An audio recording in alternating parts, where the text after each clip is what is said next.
जी, अभी तक हम देख रहे थे कि हमने देखा कि दूसरे अध्याय में 11वें श्लोक तक हम ये देखते हैं कि जो अर्जुन में मोह उत्पन्न हुआ है उसे उत्पन्न करने के लिए भगवान श्री कृष्ण ऐसा सोचते हैं कि 3 दृष्टियों से अर्जुन को समझाया जा सकता है। एक है सांख्य दृष्टि, एक है स्वधर्म दृष्टि और तीसरी है योग दृष्टि। वो तीनों के बारे में अर्जुन से बात करेंगे, अर्जुन को तीनों दृष्टियों के बारे में समझाएंगे और उससे जो मोह पाश जिसमें अर्जुन बंध गया है वो मोह पाश काटने का प्रयत्न करेंगे। तो आज हम देखते हैं भगवान श्री कृष्ण अर्जुन से कहते हैं, अशोच्यान वशोचसत्वं प्रज्ञावादाश्यं भाषसे गतासु न गतासुंश्च नानुशोचन्ति पंडिताः।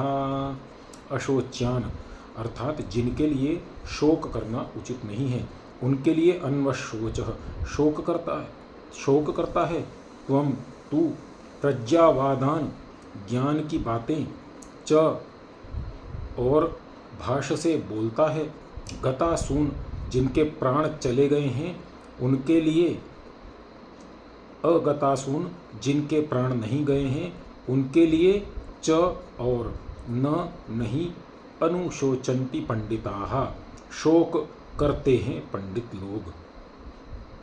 भगवान श्री कृष्ण अर्जुन से कहते हैं कि जिनके लिए शोक नहीं करना चाहिए तो उनके लिए शोक कर रहा है, और जो साथ ही ज्ञान की बातें करता है पंडित लोग न मरों के लिए न शोक करते हैं और ना ही जीवितों के लिए, क्योंकि सब उन्हें मालूम है कि यह शरीर मरण धर्मा है, यह शरीर जाने ही वाला है। आगे कहते हैं, न त्वैवाहं जातु नासं न त्वं नेमे जनाधिपाः न चैव न भविष्यामः सर्वे व्यमतः परम न नहीं तू तो एव भी अहम मैं जातु किसी काल में न नहीं आसम था न नहीं त्वम तू न नहीं इमे ये जनाधिपाः राजा लोग न नहीं च और एव ही न नहीं भविष्यामः होंगे सर्वे सब वयम हम अतः इससे परम आगे। भगवान श्री कृष्ण कहते हैं, ना तो ऐसा ही है कि मैं किसी समय में नहीं था अर्थात मैं सदा से हूँ, और ना ही ऐसा है कि तू नहीं था अर्थात तू भी सदा से है।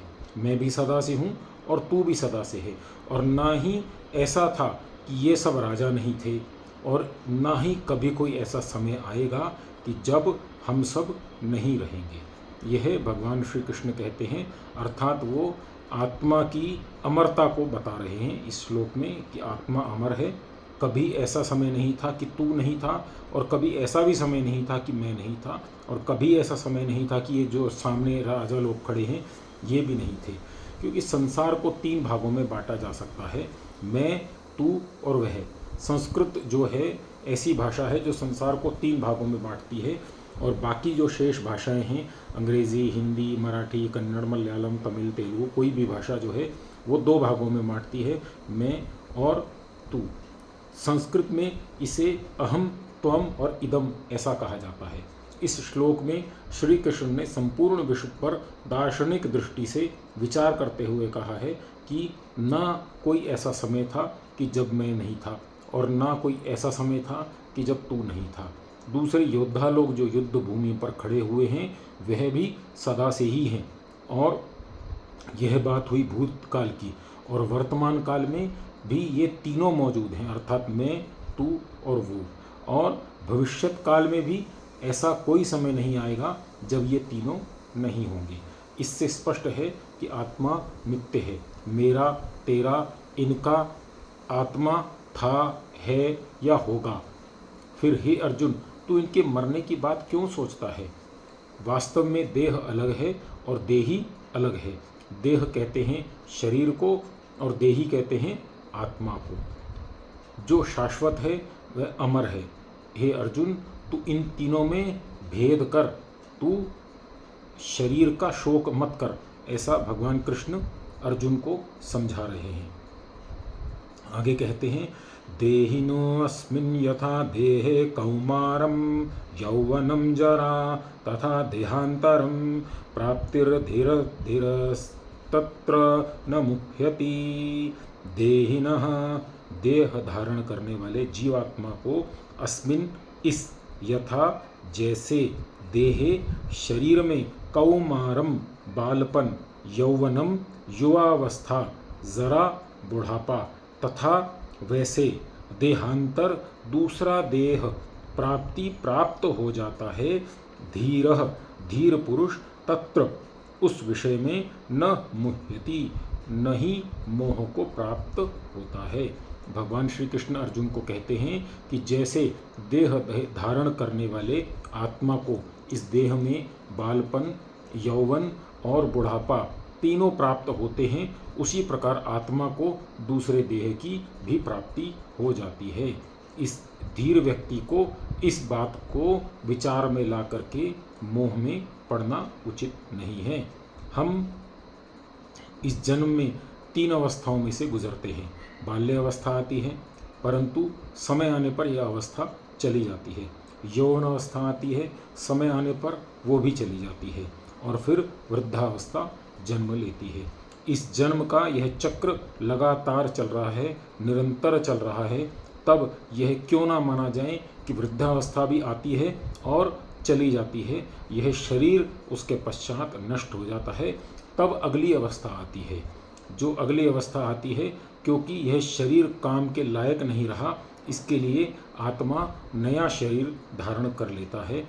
इस प्रकार आत्मा एक के बाद एक दूसरा शरीर धारण करता है, नया जन्म लेता है, पुनर्जन्म लेता है। इस दृष्टि से हे अर्जुन, तू आत्मा के मरने की बात क्यों सोचता है? यह तो तेरा मोह है। यह मोह इस शरीर से बंधा है। इस शरीर में आसक्ति के कारण यह मोह है। यह मत समझ कि यह शरीर नित्य है। भीष्म और द्रोण का शरीर भी नित्य नहीं है। यह शरीर नित्य नहीं है तो इस शरीर से मोह क्यों करता है? नित्य तो इस शरीर में रहने वाला आत्मा है, वह मरता नहीं। फिर उसके लिए मोह कैसा और विषाद कैसा? अर्थात भगवान कृष्ण अर्जुन को कह रहे हैं कि हे अर्जुन, ये शरीर पहले जन्म लेता है, उसमें बाल्यावस्था आती है, यौवन अवस्था आती है, फिर जरा अवस्था आती है, अर्थात बुढ़ापा आता है। तो क्यों तू इस शरीर के प्रति मोह कर रहा है? यह शरीर की जो चौथी अवस्था आती है, जिससे लोग डरते हैं, जिससे लोगों को भय है, वो अवस्था है नया शरीर धारण करने की अवस्था। क्योंकि यह शरीर जब जरा अवस्था में आ जाता है, यह शरीर कार्य करने के लायक नहीं रहता है, तो नया शरीर धारण करने के लिए आत्मा नया शरीर प्राप्त करता है, और वो जो नया शरीर प्राप्त करता है उसे ही इस शरीर की मृत्यु कह करके संबोधित किया जाता है। और यह जो आत्मा है, यह तो अमर है, अजन्मा है, अनंत है। यह तो सदा से है और सदा रहेगा। यह कभी मरता नहीं, यह कभी पैदा नहीं होता। तो तू मोह किसका कर रहा है? उस शरीर का जो मरण धर्मा है, या फिर उस आत्मा का जो कभी मरता नहीं, कभी पैदा नहीं होता? आगे कहते हैं, मात्रास्पर्शास्तु कौन्तेय शीतोष्ण सुख दुःखदः आगामापयिनो नित्यांस्तास्ति तिक्षस्व भारत। मात्रास्पर्शाः, इंद्रियों के स्पर्श, मीयते एभिरिति मात्राः, जिनसे संसार के बाह्य पदार्थ नापे जाते हैं, वे मात्रा अर्थात इंद्रियां। उन इंद्रियों के साथ आत्मा के स्पर्श को मात्रा स्पर्श कहा गया है। तू अर्थात तो, कौन्तेय अर्थात हे कुंती के पुत्र, शीतोष्ण सर्दी और गर्मी, दुख सुख दुखदाह सुख दुख देने वाले हैं, आगम आने वाले, आपायिन जाने वाले, अनित्याः अनित्य हैं, तान उनको, तितिक्षस्व सहन कर, भारत हे भरत कुल के। अर्थात श्री कृष्ण कहते हैं कि हे कुंती के पुत्र अर्जुन, आत्मा के अमर होते हुए भी आत्मा को उल्टा भान इसलिए होता है क्योंकि उसे सर्दी गर्मी सुख दुख की अनुभूति भी इसलिए होती है क्योंकि आत्मा का मात्रा से अर्थात इंद्रियों से स्पर्श रहता है। सर्दी गर्मी सुख दुख का भान इंद्रियों को होता है, शरीर को होता है, परंतु इंद्रियों तथा शरीर का आत्मा के साथ संपर्क होने के कारण वह भान आत्मा पर आरोपित हो जाता है। अर्थात आत्मा शरीर को ही मैं समझने लग जाता है। मैं यह शरीर हूँ, मैं यह हाथ हूँ, मैं यह सिर हूँ, मैं यह मुख हूँ, मैं यह पैर हूँ, पेट हूँ। अपने इस शरीर को ही आत्मा मैं समझने लग जाता है। और ये स्पर्श तो आते जाते रहते हैं, ये अनित्य हैं, सदा नहीं रहते। इसलिए हे भारत, इसे सहन कर। हे कुंती पुत्र, इन्हें सहन कर, क्योंकि ये जो द्वंद्व हैं, जो सर्दी गर्मी सुख दुख, ये तो आते जाते रहते हैं, इन्हें सहन कर। अगर सर्दी गर्मी इंद्रियों का सुख दुख शरीर का स्वभाव न होकर आत्मा का स्वभाव होता, वही जन्मता वही मरता, तो अन्यत्र मना अभूवम ना पश्यम, मेरा ध्यान दूसरी तरफ था, इसीलिए मैं आँखों के खुला होते हुए भी नहीं देख सका। ऐसी बात कभी ना होती। आत्मा जब अपने आप को इंद्रियों के विषयों से अलग कर लेता है, तब गर्मी होने पर भी गर्मी महसूस नहीं करता, सर्दी होने पर भी सर्दी महसूस नहीं होती, सुख की बात होने पर हर्ष नहीं होता और दुख की बात होने पर कष्ट नहीं होता। संसार का सुख दुख क्यों है? मात्र स्पर्श के कारण, मात्रा स्पर्श के कारण। इंद्रिय अर्थात मात्रा, संसार के विषयों को इंद्रियां मापती हैं, इसलिए मात्रा कहलाती हैं।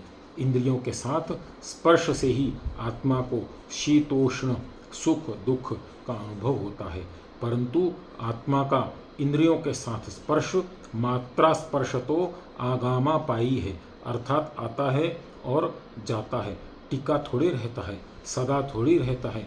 आत्मा जब अपने स्वरूप में अवस्थित हो जाता है, तब मात्रा स्पर्श अपने आप टूट जाता है और तब इंद्रियां उसे न सुख की अनुभूति देती हैं, न दुख की, न सर्दी की, न गर्मी की।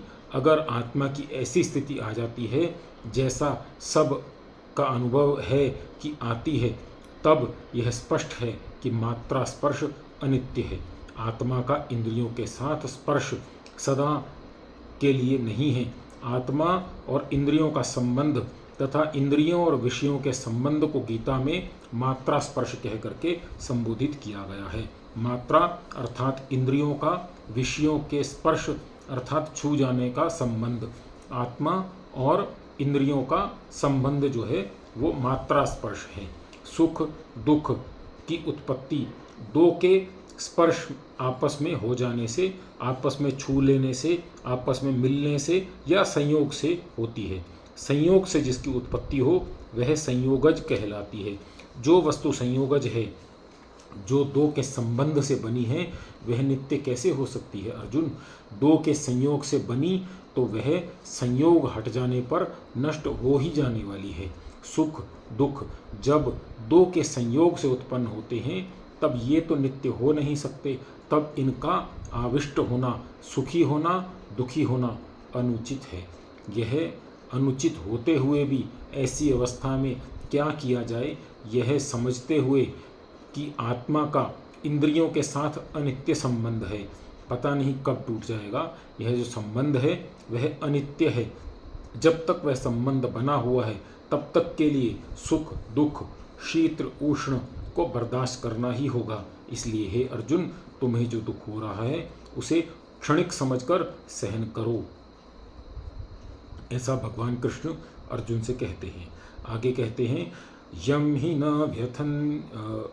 व्यथन ये ते पुरुषम पुरुषर्भ सम दुख सुख धीरम सोऽमृतत्वाय कल्पते। अर्थात यम जिसको ही निश्चय से न नहीं व्यथंती दुख देते हैं, एते ये पुरुषम पुरुष को पुरुषर्षभ पुरुषों में श्रेष्ठ सम दुख सुखम अर्थात सुख और दुख को एक समान समझने वाले धीरम धीर पुरुष को सह वह अमृतत्वाय अमरत्व के लिए कल्पते समर्थ होता है। अर्थात भगवान कृष्ण अर्जुन को कहते हैं, हे पुरुषों में श्रेष्ठ अर्जुन, जिस पुरुष को ये स्पर्श अर्थात ये मात्रा अर्थात इंद्रियों के साथ जो स्पर्श होता है या जो हमें सुख दुख शरीर को प्राप्त होता है, ये दुखी नहीं करते, जो सुख और दुख में समान रहता है उसे ही धीर पुरुष कहा गया है। वह विचलित नहीं होता, वह अमर जीवन प्राप्त करने में समर्थ होता है, अर्थात वह अमृत की ओर चलता है, अर्थात वह मोक्ष की ओर चल पड़ता है।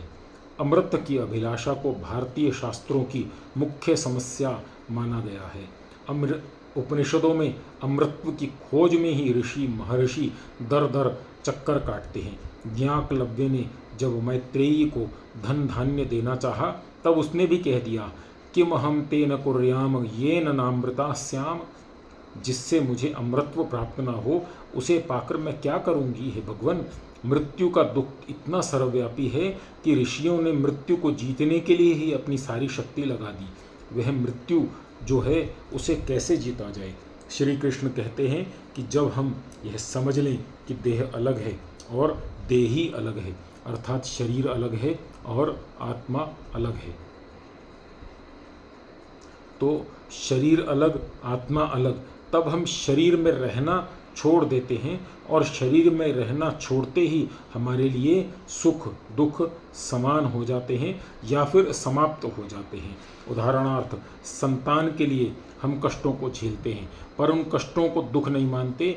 देश के लिए अपने प्राणों का बलिदान करने वाले फांसी के रस्सों में जो झूल जाते हैं परंतु आंसू बहाने के स्थान पर आनंद से उछलते हैं, ये लोग शरीर में रहते हुए भी शरीर में नहीं रहते। अर्थात हम अपने एक छोटे से बालक के दुख को दुख समझते हैं और उसके लिए विचलित हो जाते हैं। और बड़े बड़े जो क्रांतिकारी हुए हैं उन्होंने वो फांसी के फंदों में झूल गए परंतु उन्हें दुख नहीं लगा। क्यों नहीं लगा? क्योंकि उन्होंने शरीर को आत्मा से अलग कर लिया। शरीर के अंदर रहते हुए भी वो शरीर में नहीं रहते थे। शरीर में रहते हुए भी शरीर में न रहना ये कोई अनहोनी बात नहीं है। हम सब के जीवन में यह होता ही है। जब इस प्रकार की अवस्था स्थिर हो जाए तब सुख दुख में समान रहने की अवस्था हो जाती है और इसे ही हमारे शास्त्रों में अमरत्व कहा गया है। मन में एक रस्ता का आ जाना और सुख दुख में समान स्थिति का उत्पन्न हो जाना अन्य कारणों से भी आवश्यक है। उन्हीं का वर्णन आगे के श्लोकों में किया गया है। आगे भगवान कृष्ण कहते हैं, नास्तो विद्यते भावो न भावो भिद्यते सतः उभयोरपि दृष्टो अन्तस्त्वन योस्तत्तत्वदर्शिभिः।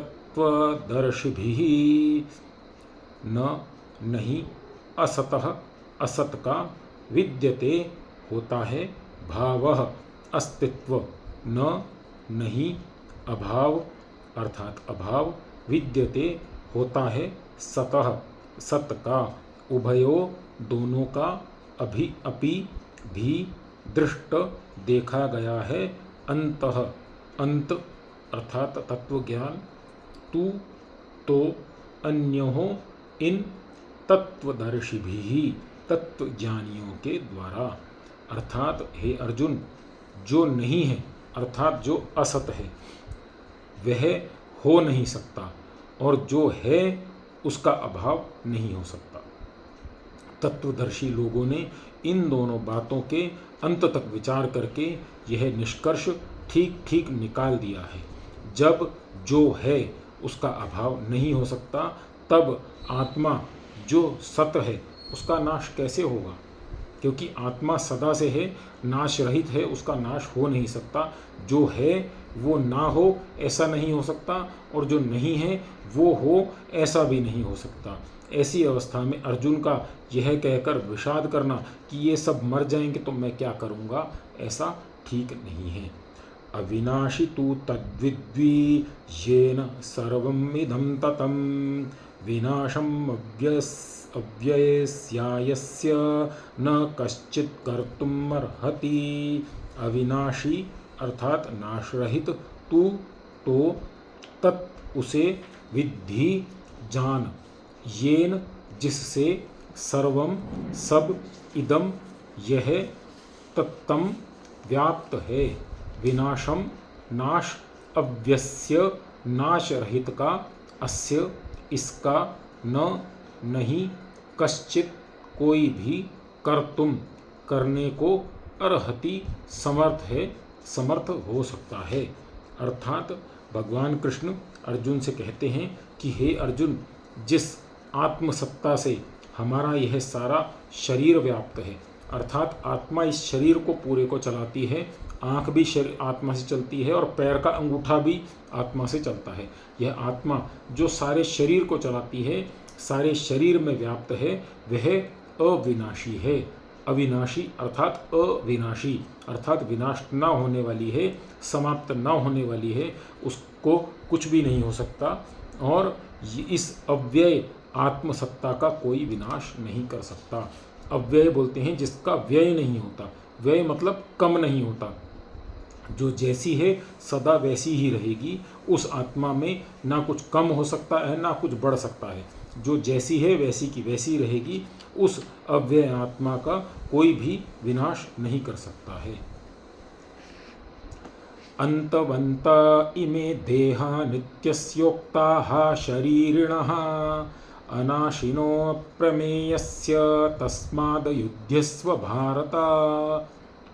अंतवंतः नाशवान, इमे ये, देहाः सब शरीर, नित्यस्य नित्य स्वरूप के, उक्ता कहे गए हैं, शरीरिणः शरीर जिनके लिए है, उस जीवात्मा के, अनाशिनः नाश रहित के, अप्रमेयस्य अज्ञेय के, तस्मात् इसलिए, युध्यस्व युद्ध कर, भारत हे भरतवंश के पुत्र अर्जुन।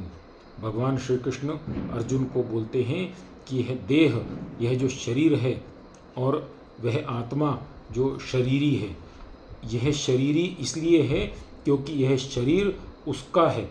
शरीर जिसका होता है उसे शरीरी कहा जाता है।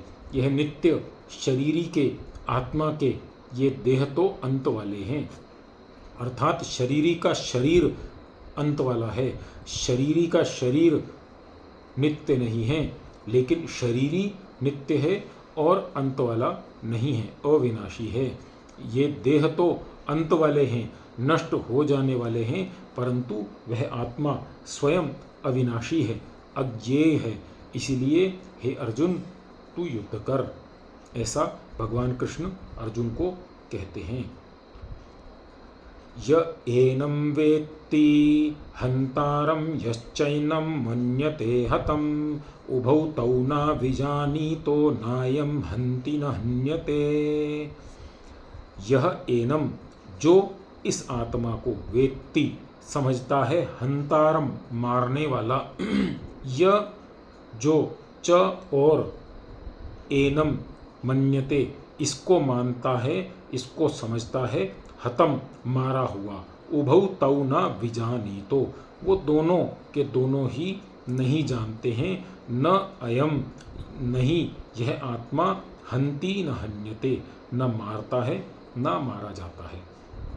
भगवान कृष्ण अर्जुन को कहते हैं कि आत्मा के विषय में जो यह समझता है कि यह मर जाता है, या जो यह समझता है कि यह मारा जाता है, वे दोनों ही सत्य को नहीं जानते, क्योंकि आत्मा न तो मरता है न मारा जाता है।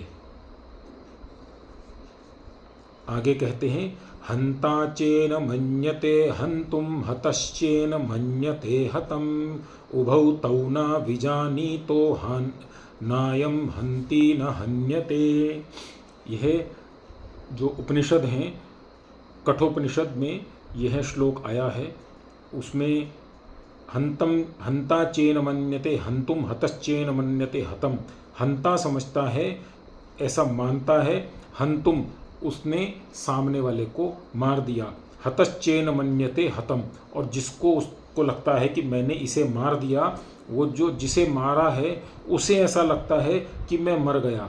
अर्थात मारने वाला समझता है कि मैंने मार दिया और मरने वाला समझता है कि मर गया। और आगे कहा है उभौ तौ न विजानीतो नायम हन्ति नान्यते। वो दोनों के दोनों ही नहीं जानते हैं कि ना कोई मर सकता है ना कोई मार सकता है। इसमें यह एक समझाने के लिए श्लोक दिया गया है, क्योंकि मरने के बाद तो समझ में आना संभव नहीं है, परंतु जो जैसे किसी का झगड़ा हो रहा है, दो लोग का आपस में कुछ विवाद है, कुछ झगड़ा है, तो एक मारने वाला है और एक जिसे मारा जा रहा है वो है। तो जो मारने वाला है वो समझता है मैं इसको मार दूंगा, और मरने वाला जो है वो सोचता है कि मैं मर जाऊंगा। तो इस श्लोक में कहा गया है कि दोनों ही ना समझ हैं, दोनों ही समझते नहीं हैं कि ना कोई मार सकता है और ना ही कोई मर सकता है। इसके आगे फिर हम देखेंगे, आगे जो आत्मा के बारे में अविनाशी होने के लिए जो जो श्लोक इसमें भगवान कृष्ण बताएंगे वो कल हम देखेंगे। आज हमने 19वें श्लोक तक अध्ययन किया है, तो आज इतना ही रखते हैं। धन्यवाद। ओम द्यौः शान्तिरन्तरिक्षं शान्तिः पृथिवी शान्तिरापः शान्तिरोषधयः शान्तिः वनस्पतयः शान्तिर्विश्वे देवा शान्तिर्ब्रह्म शान्तिः सर्वं शान्तिः शान्तिरेव शान्तिः सामा शान्तिरेधि। ओम शान्तिः शान्तिः शान्तिः। सर्वेभ्यो नमः। सबको सादर नमस्ते जी।